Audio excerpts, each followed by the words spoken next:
Bonjour à toutes et tous, j'espère que vous allez bien, merveilleusement bien. Je vous fais un petit tuto pour l'organisation. J'ai vu que encore beaucoup de problèmes et sont en train de déprimer face aux tâches qu'ils ont à faire. Et c'est simplement parce que vous ne savez pas vous organiser et que vous avez l'impression d'avoir en face de vous une montagne insurmontable. Or, c'est pas le cas.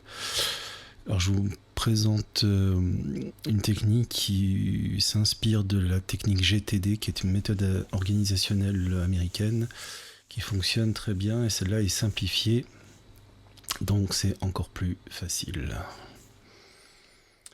Alors tout d'abord, je vais utiliser un tableur, mais vous n'avez pas besoin d'utiliser un ordinateur, vous pouvez faire ça sur feuille de papier, d'ailleurs je vous le conseille, c'est plus rapide.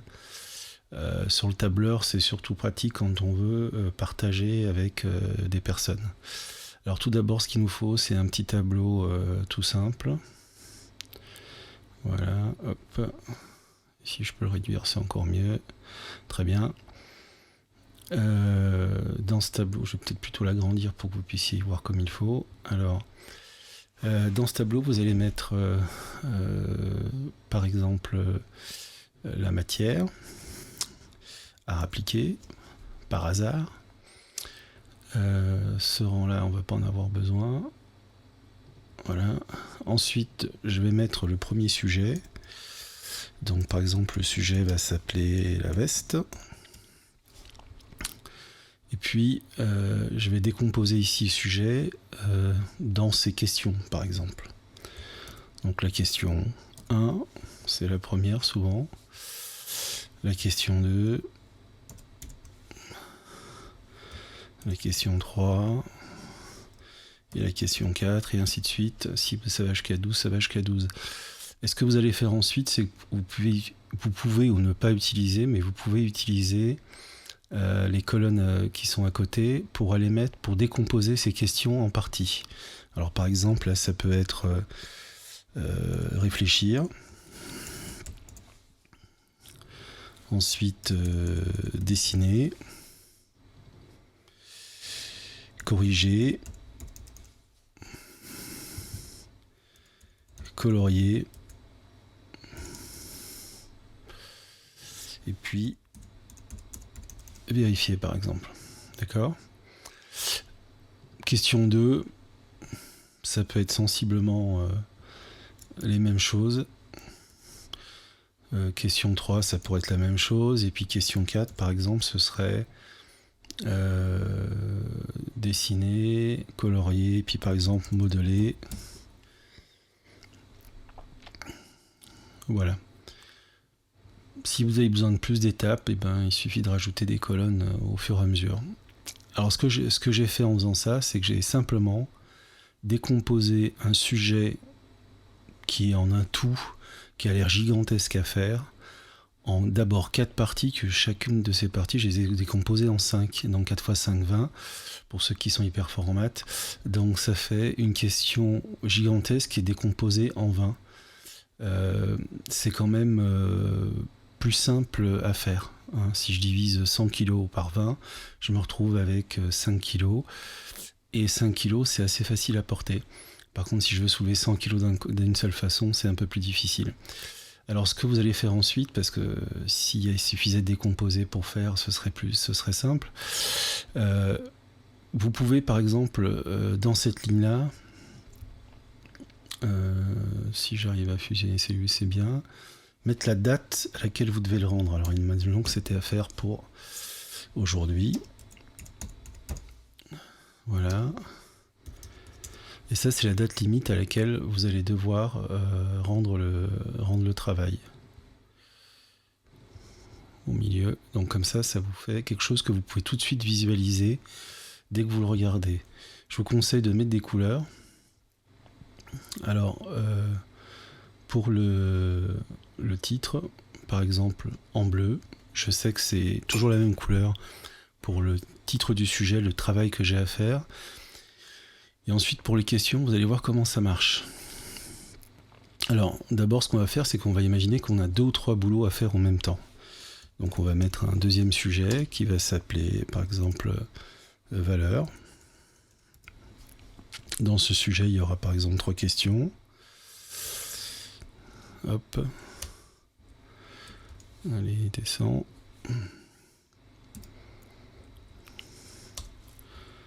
Hop. Voilà. Et dans la première, ce sera tracé. Ou quelque chose de plus simple.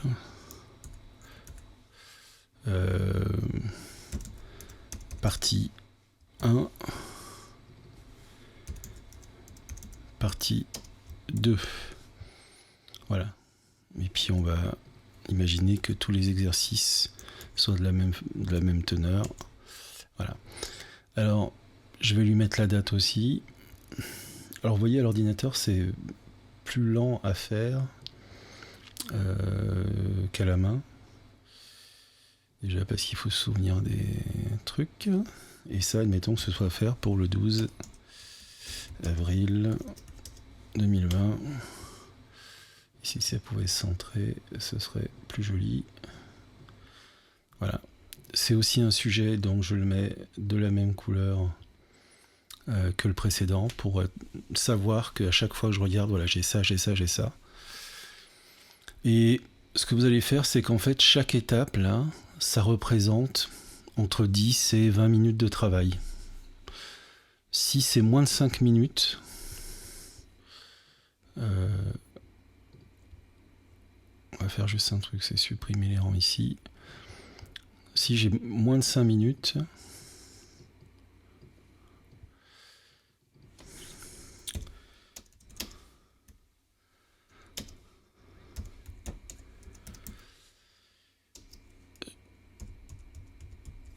je le fais immédiatement. On n'attend pas quand on a des choses à faire.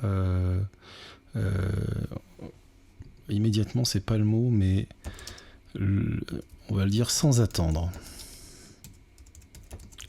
Voilà, vous ne le classez pas dans cette liste.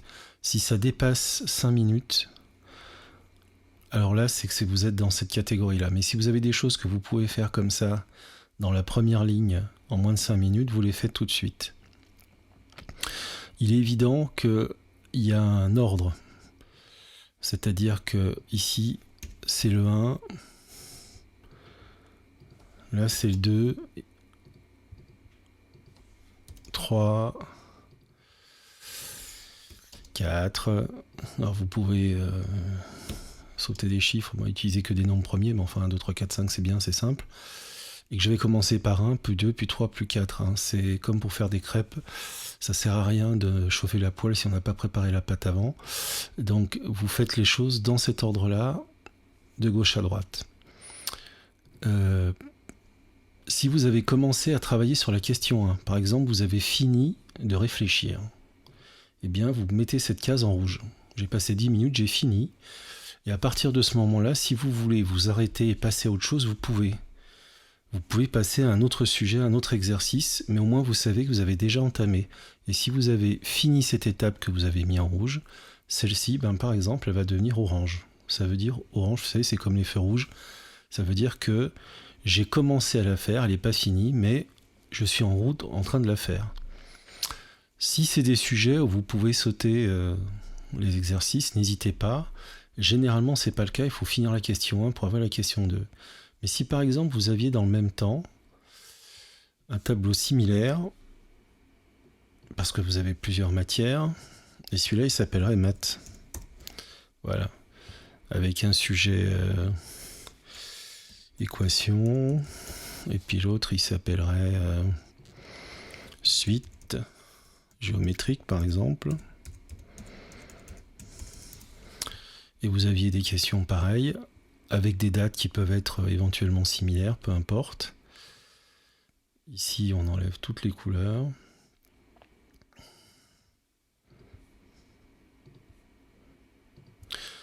Si par exemple vous êtes sur le sujet de maths et puis que la question 1, vous arrivez à la faire en 5 minutes, alors tout d'un coup, toutes ces cases peuvent se colorier d'un seul coup. Voilà. Et vous pouvez très bien faire un peu d'art appliqué, ensuite un peu de maths, un peu de français, Et comme ça, dans votre journée, vous avancez tranquillement et vous savez où vous en êtes à la fin de la journée. Si vous savez que vous devez rendre le travail pour le 12, bah, si le 8, vous en êtes à la question 2, c'est que vous avez bien avancé. Si vous voyez que ça ne va pas, il va falloir activer un petit peu là-dessus et passer les étapes. Mais ce qui est intéressant avec cette technique, c'est que d'abord, vous ne loupez rien, et puis ça décompose quelque chose de compliqué en quelque chose de très simple. Donc vous voyez, la réfléchir, c'est quelque chose qu'on peut faire des fois en 2-3 minutes. Ok, mais on a déjà fait quelque chose parce qu'en réalité, c'est bien quelque chose que vous aviez à faire, c'est de réfléchir. Ensuite, corriger, ça peut prendre 1 minute ou 30 secondes, mais c'est une étape importante que vous auriez dû passer à faire. Mais si vous cumulez toutes ces étapes, tout ça, ça va prendre peut-être 25 minutes. Alors qu'en les décomposant, vous allez être plus concentré sur chaque étape. Et puis moralement, c'est un peu plus facile à faire. Et puis surtout, vous avez l'impression que dans tout ce qu'il y a à faire là, vous avez fait quelque chose. Alors, imaginons qu'au bout d'une journée de travail, vous ayez fait tout ça, là, par exemple. Ici, vous avez commencé à réfléchir. Pof. Celui-là, on va admettre que vous l'avez fini. Si celui-là est fini, ce que vous faites, c'est que la question qui est en orange, elle passe en rouge, et ça veut dire que ça, c'est terminé, c'est fini. Imaginons que sur le sujet d'en dessous, j'ai tout fini. Voilà, c'est-à-dire que je me retrouve avec que du rouge. Et ce que je vais faire, c'est que ce sujet-là, je vais le changer de couleur, par exemple, et je vais le mettre en vert. Un vert plus sympa. Voilà. Et ce vert, ça veut dire que le sujet est validé. Et donc, j'ai plus besoin de m'en occuper. J'ai passé mon sujet, il est fait. Ça aussi, je vais le mettre en vert tant qu'à faire. C'est comme vous voulez. Les couleurs vert, rouge, bleu, c'est ce que vous avez envie. Je pense que le rouge, l'orange et le vert, c'est les couleurs qu'on a l'habitude d'utiliser. Mais il faut utiliser ce que vous avez envie de ce qui vous convient. Pareil, pour chaque matière, vous pouvez changer. Et je vous conseille aussi de mettre une couleur pour les matières. Si c'est faisable là-dedans, je sais pas si j'arrive à le faire là. J'ai pas la cellule. Peu importe. Ouais, c'est pas ce que je voulais faire. Hop, voilà comment faire. Par exemple, les arts appliqués, c'est la matière rouge, voilà, et les maths, c'est la matière violette. Ainsi de suite, et comme ça vous pouvez différencier facilement vos images, vos matières, pardon. Normalement, avec cette méthode, ça vous permet d'avoir l'impression d'être un peu moins oppressé dans ce que vous avez à faire. Il y a une chose importante qu'il faudra mettre, c'est dans ce sujet, il est fini, ok, mais ça suffit pas, parce que malgré qu'il soit fini, il n'a pas été envoyé. Donc il faut que vous puissiez mettre ici un signe, quelque chose qui vous dise que ce sujet a été envoyé. Alors ça peut être ce que vous voulez, des rayures, des hachures. Moi par exemple, je pourrais mettre un dégradé. Et si c'est d'une couleur verte, c'est mieux. Voilà, j'ai un dégradé, ça veut dire qu'en plus je l'ai envoyé, et maintenant je suis tranquille avec mon sujet, il est reçu, je l'ai fait, je l'ai envoyé, et je peux passer à mon étape suivante le matin. Alors ce qui est important, c'est qu'il faut consulter vos listes, que vous faites sur des feuilles de papier, que vous avez le plus souvent possible devant vous, le matin et le soir. Le matin, vous regardez ce que vous avez à faire dans la journée, vous attaquez. Et le soir, pour voir tout ce que vous avez mis et surtout vous rendre compte de tout ce que vous avez fait. Donc concentrez-vous sur les taches orange et rouge en vous disant j'ai quand même vachement bossé aujourd'hui, c'est super. Ça vous motivera pour la journée d'après. En faisant ça, vous n'avez plus besoin de penser à ce que vous avez à faire. Tout est écrit, tout est classé. Du coup, il n'y a plus besoin de réfléchir. Vous avez les étapes qui sont à faire. Même si ça peut vous prendre un peu de temps, ce sera du temps de gagner pour après. Alors, cette méthode, elle peut ne pas convenir à tout le monde, mais si ça en aide qu'un seul, je serai très heureux de ça. Travaillez bien et puis amusez-vous bien surtout.